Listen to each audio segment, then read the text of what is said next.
Hello, good afternoon, everyone. Uh, Today we are going for understanding soft versus hard real-time system. Last lecture में मैंने आपको characteristics of real time okay या आपको classification of operating systems वहां पर बताए.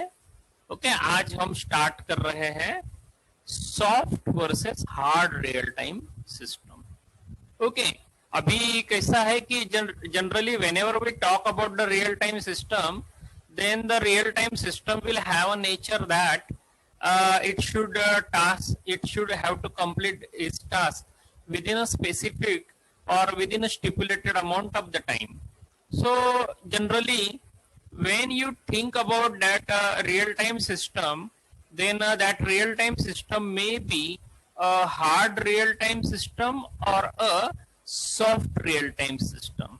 यानी जो आप पर्टिकुलर जो डेडलाइन अचीव करने का काम कर रहे हो, तो वो डेडलाइन अचीव करने के लिए with in stipulated amount of the time, तो वो पर्टिकुलर जो थीम है वो थीम आपको कैरी आउट करना है कि भाई how you can complete it. Okay so that's why there are alternatives. The alternatives may be a soft और a hard alternative. So that's why the soft real-time system and hard real-time systems are comes in pictures. Okay. Now here in the slide I am showing you soft real-time and hard real-time. Okay. So I am telling you one by one. In a soft real-time system, tasks are completed as fast as possible without having to be completed within a specific or specified time frame. Okay, तो वहां पर within a specified time frame आपको वो complete करना है. Okay, without having to be completed. Okay, so that's why here as compared to this, in a harder real-time operating system, however, not only must tasks to be completed within a specified time frame, but they must also be completed correctly. तो यहाँ आपको ये भी observe करना है कि भाई task complete हुआ या नहीं. तो ये यहाँ हार्ड रियल टाइम सिस्टम में एक एड ऑन वर्क रहेगा. यानी ऐसा नहीं कि भाई सॉफ्ट रियल टाइम सिस्टम में जस्ट आप एक आधा प्रोग्राम के द्वारा टाइम फ्रेम कंप्लीट कर लो, बात खत्म हो गई. टाइम फ्रेम कंप्लीट करना यानी वर्क फिनिश होना ऐसा नहीं है. तो टाइम फ्रेम कंप्लीट कर लेना यानी अपने को उसी के साथ साथ ये भी ऑब्जर्व करना है, ये भी फीडबैक लेना है कि भाई विद इन दैट सही में मैंने वो एक्टिविटी की. अगर आप फॉर एग्जांपल ये एक्टिविटी अप्लाई कर रहे हो एखादे कैश काउंटिंग मशीन्स के लिए. कैश काउंटिंग मशीन में कैश काउंट होता है, याद रखिए कैश काउंटिंग मशीन में कैश काउंट होता है. सो दैट्स व्हाई जब कैशियर वहां पर वो कैश रखेगा और बटन प्रेस करेगा इमीडिएटली, तो कैश काउंट होना चालू हो जाएगा. सो वहां पर दो एक्टिविटी है, हार्ड और सॉफ्ट. तो सॉफ्ट देख लेगा कि भाई यहाँ पर विद इन स्टिपुलेटेड टाइम यहाँ पर टाइम कंप्लीट हुआ, लेकिन यहाँ पर अगर सॉफ्ट में टाइम चलता रहा ओके, लेकिन वहां पर ऊपर जो कैश रखा है वो कैश एक जगह से दूसरी जगह मूव होने का नाम ही नहीं ले रहा है, बराबर है. और वो टाइम यहाँ पर आपको बताते जा रहा है कि भाई वो 1 नोट गया, 2 नोट गया, 3 नोट गया, 4 नोट गया, और आपको बोल रहा है कि 100 नोट चला गया, लेकिन ऊपर कैश तो मूव नहीं हो रहा है. सो ऐसी सिचुएशन अगर आ गई तो वहां पर हमें वहां दिक्कत आ सकती है, वहां पर कैशियर दिक्कत में आ सकता है. सो that's why this will be the problem may arises with the soft real time system. So that's why वहां soft में भी या hard में भी feedback things वहां पर जरूरी है, sensors का utilizations वहां पर जरूरी है. So that's why generally soft real time systems में sensors का भी utilizations होता है. तो वहां clock pulse वहां जैसे जैसे यहाँ ओके एक एक नोट वहां मूव होगी, तो जैसे ही कैश मूव होगी एक जगह से दूसरी जगह, वैसे ही सेंसर्स वहां एज ऑब्स्टेकल डिटेक्टर वहां पर डिटेक्ट करेगा कि भाई यहाँ मूवमेंट हो रहा है या नहीं। ओके, तो ऑब्स्टेकल के द्वारा वहां पर लाइट रेस पास किए जाएंगे, यानी वहां पर वहां पर सेंसर्स का पेयर रहेगा, लाइट और सेंसर्स का। तो वहां जैसे ही कैश मूव हो रही है तो वहां इजीली डिटेक्ट किया जाएगा कि yes cash is moving. Okay, and according to that the clock signals are get generated, and according to that the real time system is working. लेकिन उसी साथ साथ हार्ड रियल टाइम सिस्टम्स भी वैसे ही work हो रही है। तो हार्ड रियल टाइम सिस्टम में टाइम फ्रेम भी जा रहा है और वहां पर टास्क भी देखा जा रहा है कि भाई यहाँ पर सही में वह कंप्लीट हुआ या नहीं। Okay, so that's why this will be the things that we will see it whether the system have completed or not. Okay, now in terms of hard real time system, okay, in hard real time system strict about adhere to each task deadline.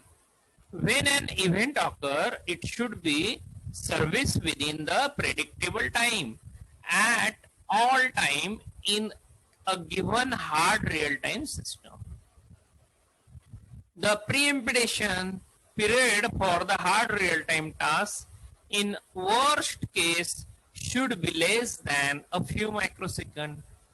Okay, a hard real-time system RTOS is one which has predictable performance with no deadline miss. Even in case of sporadic tasks, a sudden burst of occurrence of events requiring attention. Okay, समझ में आया sentence? Okay, in this real-time system which has predictable performance with no deadline miss. Okay, deadline miss नहीं होना चाहिए. Even in case of there is any task may arises. Okay, any sudden burst of occurrence of event or requiring attention. अगर वहां पर कोई interruption, वहां पर कोई वहां दूसरा अगर एक्टिविटी वहां पर अगर जनरेट हो रहा है तो ऐसे सिचुएशन में इमीडिएटली उसे कंटिन्यू करते आना चाहिए कि भाई यहाँ पर डेडलाइन मिस हो जाएगा। सो that's why hard real time system में ये केयर लेना बहुत जरूरी रहेगा। Okay, automobile engine control system and anti-lock brake are the example of the hard real-time system. Okay, तो यहाँ दो एग्जाम्पल दिए आपको। Automobile engine control system, okay, इसमें जनरली आपका ऑटोमोबाइल इंजन सिस्टम जो ऑटोमोबाइल है तो उसका इंजन का कंट्रोल रहेगा।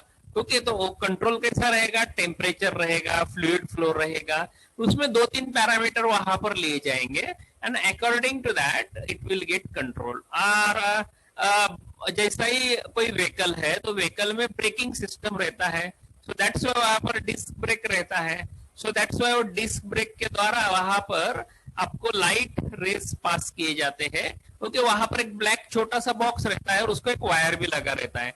अगर आप उसको ऑब्जर्व करोगे डिस्क ब्रेक वाली जो व्हीकल है तो उसमें एंटी लॉक ब्रेक उसी तरह आपको अवेलेबल रहेगा।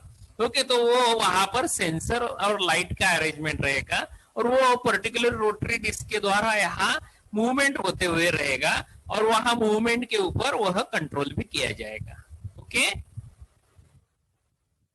नाउ और कुछ पॉइंट्स है। Disabling of all other interrupt of low priority when running hard real time task. अगर इन केस वहां पर कोई इंटरप्ट अगर आ गया तो वहां पर क्या करना जरूरी रहेगा?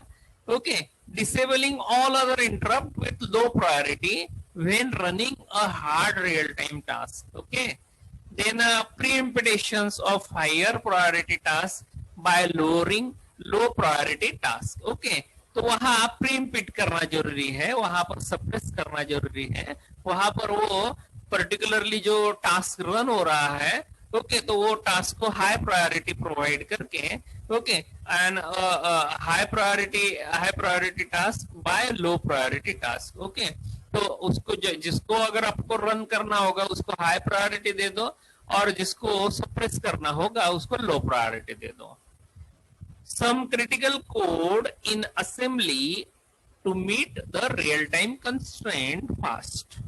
Okay, अगर कोई क्रिटिकल कंडीशन आ गई in assembly to meet the real time constraint, okay, तो डेडलाइन अगर अचीव हो नहीं हो रहा है तो ऐसे सिचुएशन में आपको वहां पर वो क्रिटिकल क्या है कंडीशंस उसको हैंडल करना पड़ेगा. Okay, that will be handle with the help of low priority और high priority task. Okay, task running in kernel space.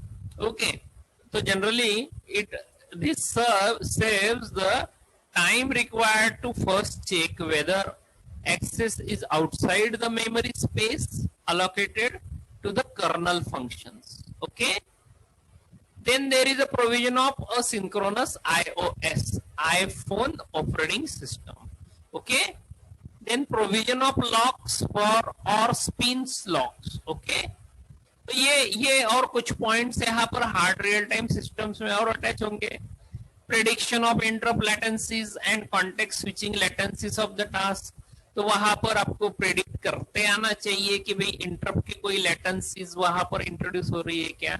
अगर कोई इंटरप्ट है तो इंटरप्ट यहाँ पर लैगिंग है या लीडिंग है, या उसमें प्रॉपरली कॉन्टेक्स्ट स्विचिंग हो गई या कॉन्टेक्स्ट स्विचिंग की कोई लेटेंसीज वहां पर इंट्रोड्यूस हो रही है, तो ये आपको वहां पर प्रेडिक्ट करना पड़ेगा. ओके, जनरली ये पॉइंट्स मैं और डिस्कस करूंगा. ये दो तीन जो आ रहे हैं क्योंकि it is not enough time to take the discussions with this interrupt latency and context switching. Okay, so I will take it some time and I include one video. Okay, and discuss about these things. Okay, then predictability is achieved by writing all functions which executes always take the same predefined time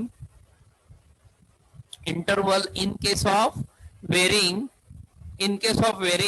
the rate of occurrence of the events. Okay, then a response in all the time slots for the given events in the system, and it will provide the guaranteed task deadline even in case of sporadic and aperiodic signals.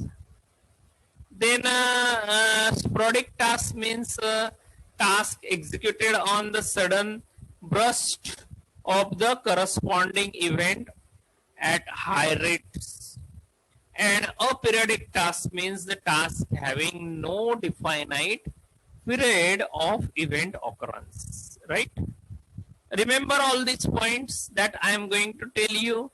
Okay, one by one. Okay, now here as because of the time limit, just I read it. Example of hard real-time system is given like a video transmission. Okay, each picture frame and audio must be transferred at a fixed rate. Okay, yes, this will be the one of the good example of a hard or real-time system. Okay, in terms of video transmission, okay, the video is get transmitted frame by frame along with the audio. Okay, so that's why each picture frame and audio must be transferred at fixed rate. Okay, most of the cases there is a even and odd picture frame. Okay, and these picture frame are get transferred with the help of these video transmissions. Okay, similarly we are talking about the soft real-time system. Okay, the soft real-time system is one in which deadline are mostly met. Okay, so a soft real time system in which deadlines are mostly met. जो भी deadline है वो मिल गया. Okay, आपका particular work within a stipulated amount of the time finish हो गया. Soft real time means that only the precedence and sequences for the task operations are defined. Interrupt latencies and context switching latencies are small, but there can be few derivations between expected latencies of the task and observed time constraint, and a few deadline misses are accepted. Okay, remember here in terms of real time, soft real time system, precedence and the sequence for task operation is always defined. Okay, so how many tasks are running in a process? Okay, what will be their sequences? They are defined. Okay, as well as whatever the tasks which are in run, okay, they will require any kind of data, or it may generate any kind of data. It will deliver data to the other task also. So that's why interrupt latencies are taken in considerations, as well as when the tasks are switched from one to another one, then there is a context switch will be there that will take care of the stack, register, everything. Okay, so that's why context switch latencies are small, but that there can be few derivatives between the expected latencies of the task and observed time constraint. Okay, and a few deadline will get miss, okay, are acceptable. Okay, अगर वहां कोई थोड़ा सा deadline miss अगर होता है तो वो एक्सेप्टेड होता है, क्योंकि एक ऐसा है कि अगर आप वहां पर मल्टी टास्किंग में कैरी आउट कर रहे हो वर्क, तो वहां थोड़ा बहुत ये डेडलाइन मिस होता है तो कंसिडरेबल रहेगा. Okay, because it will get covered. Okay, soft real time task, the pre-implementation period for the soft real time task in worst case may be about in few millisecond. Okay, अगर preemptive रहेगा, greedy non greedy nature रहेगा, okay, तो generally कैसा है कि greedy nature, non greedy nature वाला task अगर रहेगा, so that's why preemption period, okay, जो एग्जीक्यूशन पीरियड है, okay, for the soft real time system in words must be about few millisecond.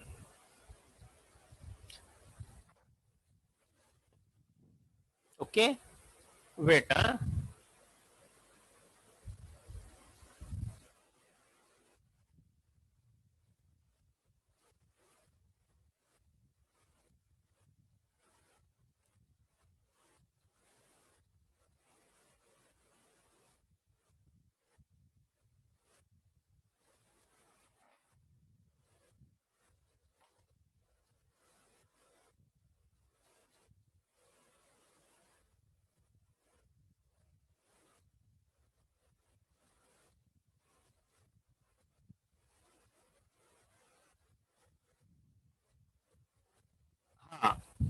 What I am telling you, pre-implementations. Okay, so generally when you talk about the pre-implementations period for the soft real-time task, in worst case may be about in few milliseconds. Okay, तो generally यहाँ अगर multiple task है तो इतना time period considerable रहेगा. Mobile phone, digital camera, orchestra, playing robots are example of soft real time system. Okay, आपको soft real time के example भी दिए कि भाई मोबाइल फोन एक है, डिजिटल कैमरा है, ओके, या फिर आप ऑर्केस्ट्रा का प्लेइंग रोबोट्स हैं. Okay, they are example of soft real time systems. Now I am giving you some open source embedded operating systems.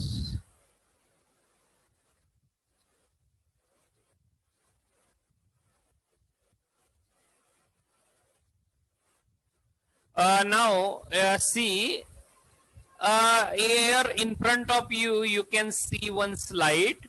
Here some embedded operating systems are listed, or some open source RTOS are listed. Okay, यानी अगर आप कभी एखादा product अगर design कर रहे हो, उसमें अगर आपको एम्बेडेड ऑपरेटिंग सिस्टम या RTOS की जरूरत पड़े, तो कैसा है कि कैसा कुछ लाइसेंस वर्जन रहते हैं, ओके, या कुछ नॉन लाइसेंस यानी जनरली फ्रीवेयर सॉफ्टवेयर भी नेट के ऊपर अवेलेबल रहते हैं। तो आप दोनों में से कोई भी चूज कर सकते हो।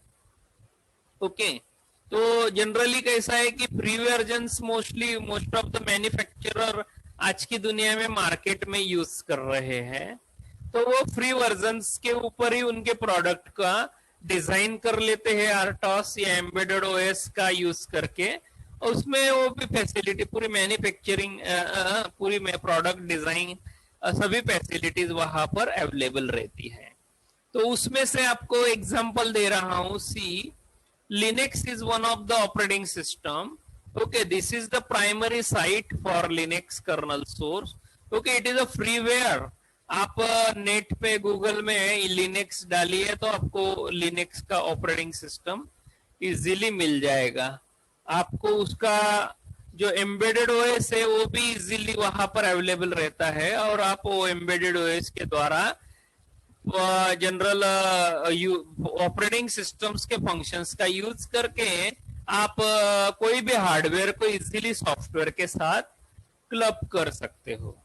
अभी ये सारे जो एग्जांपल आपको यहाँ पर बता रहा हूँ, जस्ट मैं यहाँ उसके डिस्क्रिप्शंस क्या है, नाम क्या है बताता हूँ। ईकॉस एक नई ऑपरेटिंग सिस्टम रहेगी। तो eCos is provided as an open source run time system supported by the GNU open source development tool. Currently ECOS support 10 different target architecture like ARM, Hitachi H38300, Intel 86, MIPS, Mitsubishi AM3X, Motorola 68, PowerPC, SuperEdge, Spark and NEC V8XX। देखिए अभी तो ये आपके सामने जो नए नए processor के नाम, आर्किटेक्चर के नाम मैं पढ़ रहा हूँ। ओके, ये कैसा है कि आपको ज्यादा से ज्यादा आर्म और मोटरोला यहाँ पर पता होगा, या हिटैची नाम सुना होगा, लेकिन ये बहुत सारे नए नए प्रोसेसर आर्किटेक्चर के नाम है। ओके, जब आप यहाँ इंडस्ट्री में एंट्री करते हो तो इंडस्ट्री मैन्युफैक्चरर पहले ही आपको बता देता है कि we are utilising this particular manufacturer, this particular type of architecture. Okay, this particular country is providing our IC. ये सारी बातें उसमें इंक्लूड की जाती है। सो दैट्स व्हाई आपको वहां पर उसके लिए स्पेशल 1-2 दिन का ट्रेनिंग इनफ रहता है, उसके द्वारा आप इजीली। हाँ, नेक्स्ट है म्यूसी लिनक्स। ओके, तो इसको माइक्रोसी लिनक्स भी कहा जाता है। तो ये MMU less version of Linux के लिए यूज होता है। ओके, माइक्रो कंट्रोलर यूनिट जो रहते हैं, ओके, मेमोरी मैनेजमेंट यूनिट, उसमें जनरली ये micro C Linux. It supports for ARM, ColdFire, इस तरह के प्रोसेसर्स में वहां पर आपको जरूरत पड़ता है। Then next is a FreeRTOS। Actually it is freely available, freertos.org पे ये अवेलेबल होगा। This trademark is portable. Okay, यानी ये पोर्टेबल जो डिवाइसेस आप प्रोडक्ट जो मार्केट में लॉन्च करते हो, लाइक मोबाइल, टैब, या फिर एखादा छोटा हैंडहेल्ड गेम्स, इनमें जनरली जहां ऑपरेटिंग सिस्टम्स की जरूरत पड़ती है, तो such type of product you can design with the help of this FreeRTOS. It is open source, पहले ही कहा कि it is open source है। मिनी रियल टाइम कर्नल उसमें अवेलेबल रहेगा, free to download and royalty free RTOS।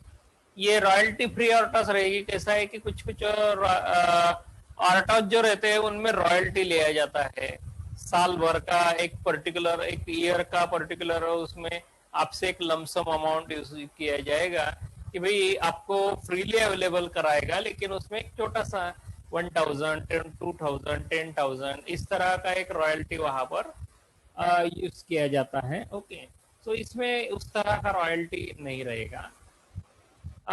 This type of RTOS is used in commercial applications also. Okay, you can use it for 17 type of architectures. Okay, near about 17 type of architectures. अगर आप उसके particular website पे जाओगे तो वहाँ पर वो कौन से आर्किटेक्चर है उनमें से मैंने कुछ आपके जो गिने चुने अवेलेबल आर्किटेक्चर है वो यहाँ लिखे हैं मैंने. आर्म है, AVR32 है, या फिर MSP430. इन इन कुछ प्रोसेसर्स में आप या इन आर्किटेक्चर्स में जनरल आप इन फ्री आर्टॉस का यूटिलाइजेशन कर सकते हो. आप इनके द्वारा एक कोई छोटा हैंडहेल्ड प्रोडक्ट भी डिजाइन कर सकते हो. Okay, then RTAI, the real time application interface. RTAI का मीनिंग है the real time application interface. It is used for Linux. It supports following architecture like x86, Power PCs, ARMS, बहुत सारे उसमें particularly वहाँ RTAI के इसमें मिल जाएगा. Then COSPOX, ये भी एक ऑपरेटिंग सिस्टम है. तो ये COSPOX जनरली कैसा है, कॉर्टेक्स वगैरह या फिर आपके जो अलग अलग वेरिएंट्स उसमें अवेलेबल है उनके लिए ये स्पेशली डिजाइन किया गया है. Okay, an embedded real time multitask operating system specially for ARM, Cortex, M4, M3 and M0 chipsets. Okay, जो मैंने आपको ऑलरेडी सेकेंड यूनिट जब चल रहा था तब मैंने वहां पर ये कॉर्टेक्स प्रोसेसर का वहां पर कुछ बातें भी बताई थी कि इन पर्टिकुलर आर्किटेक्चर्स को आप यूज कर सकते हो कुछ एप्लीकेशंस के लिए. तो उसमें से यहाँ पर COSPOX एक ऑपरेटिंग सिस्टम आपको यहाँ जुड़ रही है कि ये आप उनमें यूज कर सकते हो. देन कुछ प्रोप्राइटरी आर्टॉस भी अवेलेबल है. प्रोप्राइटरी बोले तो कैसा है कि आप उनको रॉयल्टी दो, रॉयल्टी के हिसाब से वो पर्टिकुलरली आपको फैसिलिटीज या यूटिलाइजेशंस प्रोवाइड कर सकते हैं. उसमें आपका QNS आता है, VS Works आता है, इंटीग्रिटी आता है, थ्रेडेक्स है, माइक्रो C OS2 है, एम्बेडेड OS है, सेफ आर्टॉस है. ये आर्टॉस वहां पर आपको मिल जाएगा. ओके, तो ये QNX बोले तो QNX is a real time RTOS which supports ARM, MIPS, PowerPC, SH and x86 processor family. तो ये फैमिली के लिए आप पर्टिकुलरली ये QNX का प्रोप्राइटरी आर्टॉस आप यूज कर सकते हो. सिमिलरली ये VxWorks बहुत पॉपुलर है. Okay, VxWorks is also real time RTOS. It support wide range of processor architecture like ARM, PowerPCs, ColdFire, MIPS. In ICs के लिए, इन आर्किटेक्चर्स के लिए पर्टिकुलरली VxWorks बहुत पॉपुलर है. बहुत सारी कंपनी इस पर्टिकुलर प्रोप्राइटरी सॉफ्टवेयर को यूटिलाइज करती है. सिमिलरली इंटीग्रिटी टाइप एक सॉफ्टवेयर है. It is a hard real time RTOS. It supports ARM, PowerPC, ColdFire, x86 processor architecture. Then ThreadX है. ThreadX is a Express Logic Advanced real-time operating systems. It is designed specially for deeply embedded applications. Okay, it supports ARM, PowerPC, x86 in applications के लिए generally use किया जाता है. Okay, then Micro C OS2 ये हमारे curriculum में अपन ने लिया है. Okay, ये Micro C OS2.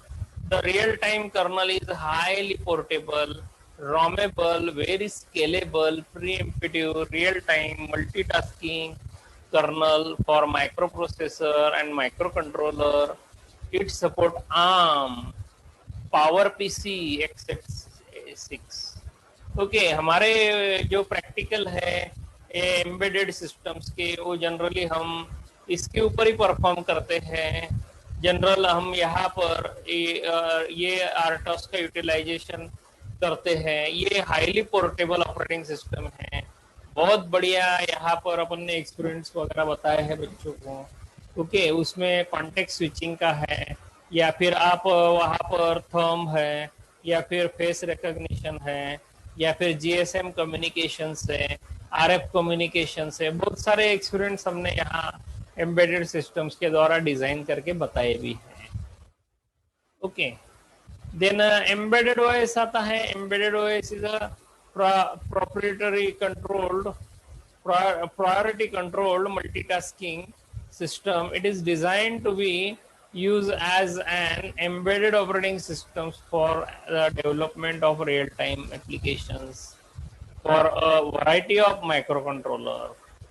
Okay, then SAP RTOS is a real-time operating system for mission critical application based on the pre-RTOS scheduling algorithm.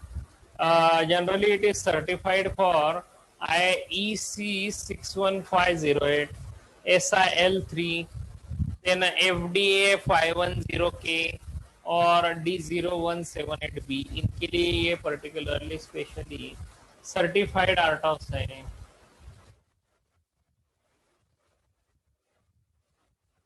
Okay, then मेरे ख्याल से अभी नेक्स्ट पॉइंट अलग हो रहा है, सो दैट्स व्हाई मैं यहाँ पर ये वीडियो यही क्विट करता हूँ। ओके, तो ध्यान रखिए, यहाँ अटेंडेंस लगाइए आपका कमेंट बॉक्स में, इस वीडियो को लाइक कीजिए, शेयर कीजिए। ओके, तो ठीक है, thank you very much for watching this video.